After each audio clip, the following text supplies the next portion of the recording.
they say that everything happens for a reason. They say that everything that happens to you, or no, happens for you, not to you. And they say that, you'll look back and laugh about this in the future. And while I do think that's true in life, it's more often true, or it's more evidently, it's easier to see in fiction. And that's something that is happening in chapter 8 of Lloyd Alexander's Book of Three, which I just finished reading. And I want to talk about a lot of things that are going on here, but I am stopping myself because I don't want to jump into chapter 9 yet. And this is part of the bad thing about covering these books chapter by chapter, is when I've already read the book, or when there's desire for speculation, I hold myself back from indulging in that because I want to keep it topical to the chapter. And then eventually I'll talk about the book as a whole, and I can have fun doing that when I do that. But there's things going on here that you could argue are convenient or contrivances, or that's just because it's a book. But honestly, in my experience, that's how life works out. Crazy bad things happen to you, and you don't understand why. You don't understand why you're suffering at this time, why you lost that thing, why this opportunity, went away from you, or whatever. You were, unable to capture it. And then later on, 3 months, 6 months, 3 weeks, 3 hours down the line, something happens and you say, oh, wow, thank God this happened. So I was in this position so that I could be ready to receive X, because X was exactly what I needed. And it reminds me of, the Beatles, right? You can't always get what you want. No, it's the Rolling Stones. But if you try some time, you just might find you get what you need. So Tarn and Elanwy are stuck in this tunnel that isn't a very good tunnel. It's a dead end. And they want to get out of there. And Tarn, again, he's being pessimistic. He's seeing the negative side of things. Elanwy is being her positive, optimistic self. And she is stumped, but she says, I'm not lost. I'm not really lost. I just don't know where I am right now. And there's a big difference between that. And Tarn can't see that. And in retrospect, I'm not going to spoil exactly what happens in the chapter, even though I would have liked for you to have read it already. But they needed to go to the end of that tunnel with her confidence to backtrack one turnoff so that they could find their way out of Spiral Castle. That's what I'll say. And it's interesting because their perspectives are so different from each other. Tarn is coming from a perspective of fear and doubt and a lack of self-confidence. And really, Elanwy is this great foil to him because she lacks those things. She has confidence in herself. She doesn't fear. She trusts. And she knows that things are going to be okay. So she proceeds as if they will be, because they are going to be. And that benefits her because she sees opportunities where he doesn't, or she can more easily see the opportunities when they come for success, and she takes them and seizes them. And I'm just going to say she inadvertently does something in this chapter that really changes the course of the book and changes the course of the story, and has, I think, a huge payoff in like book 4 or 5. But anyway, it's interesting because who they are as people, the way they're foiling each other, their perspectives on things,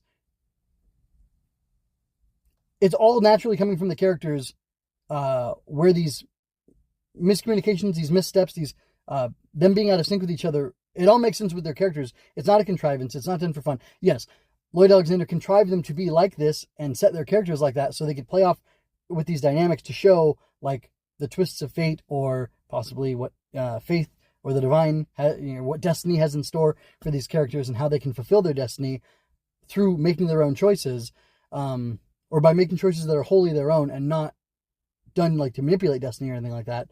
But I don't know, it's interesting. It's very interesting. But like, that's clever. That's what a writer's supposed to do. They create the world, they create the fictional world, and they tell these fake stories in there to reveal deeper hidden truths. And I think that's exactly what we're seeing here. And it's funny, at one point, Tarn's upset and he tells Elanwy that she's like Dalbin, and she asks, who's Dalbin? And he says, he's mine. And then he cuts himself off and doesn't want to share with her. And I was about to say, yeah, he's your foil. He's like, what you're supposed to be. He's your master. He's the one guiding you. And now Elanwy's taking that role. Gwydion took the role of guidance. First it was Dalbin, then it was Call, then it was Gwydion. Now it's Elanwy taking this place of like a mentor and a foil to Tarn directly, or to directly show him what he needs to be, to show the audience what he could be and what he isn't. And I just find that a really fascinating, really satisfying thing that Alexander's been doing in this book, and it's just really enjoyable. There's a lot of cool, like, creepy lore bits like textual ruins and things like that in this chapter, with like the king of this in this barrow, and how did he design it, and build the castle, and what is Spiral Castle, and why is he buried under it, and why is that important, and why does the sword matter, and all these different things that are really interesting, but I won't get into now. But it was just a fun, cool chapter. I listened to it twice, because the first time I thought, okay, that was good, and then I listened to it a second time, like, okay, now I'm picking up on more stuff, and this really is a good chapter, and it's like an interstitial chapter, but but it's good, and it's works on its own, and it has things in it that you don't realize are a bigger deal until they happen later. And then at the end, it is a great closing hook, which makes me want to read the next chapter, which was they see Melangar and a companion cloaked and hooded or whatever, and Tarn had never seen this man before. Boom! Cut! And we don't know what happened. So it's like, well, what's going to happen? So you want to read the next chapter. And I held off because I know who it is. And, it's going to be fun. So look forward to that. Anyway, if you want to hear more honest critique of books, you can subscribe. Check out mgmoonius.com.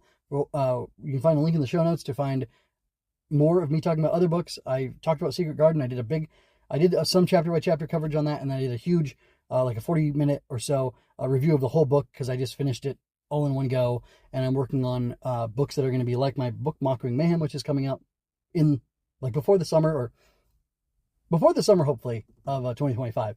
But I'm working on that, and I'm going to start reading and reviewing some books more or less weekly, maybe every other week, that are similar books to it, to assess them and to talk about them and how they compare to the book, which, by the way, if you want to check out Mocking Mayhem, which is about magical bugs battling monsters. The monsters find out where the magical bugs live. They go there to kill them all, and the bugs have to defend themselves, especially two untrained, untested, untried grow bugs. Then check out the link in the description below. And it'll be on my website as well. You can sign up to my newsletter, and you can get a free short story as well as a free guide to the world of grow bugs and walkwings. And it's very cool. I think you're going to like it. If you like adventure and fantasy, it's a very much like a secondary world within our world. And I think it's a really fun book. I think it's really cool, and I'm excited to get it out there.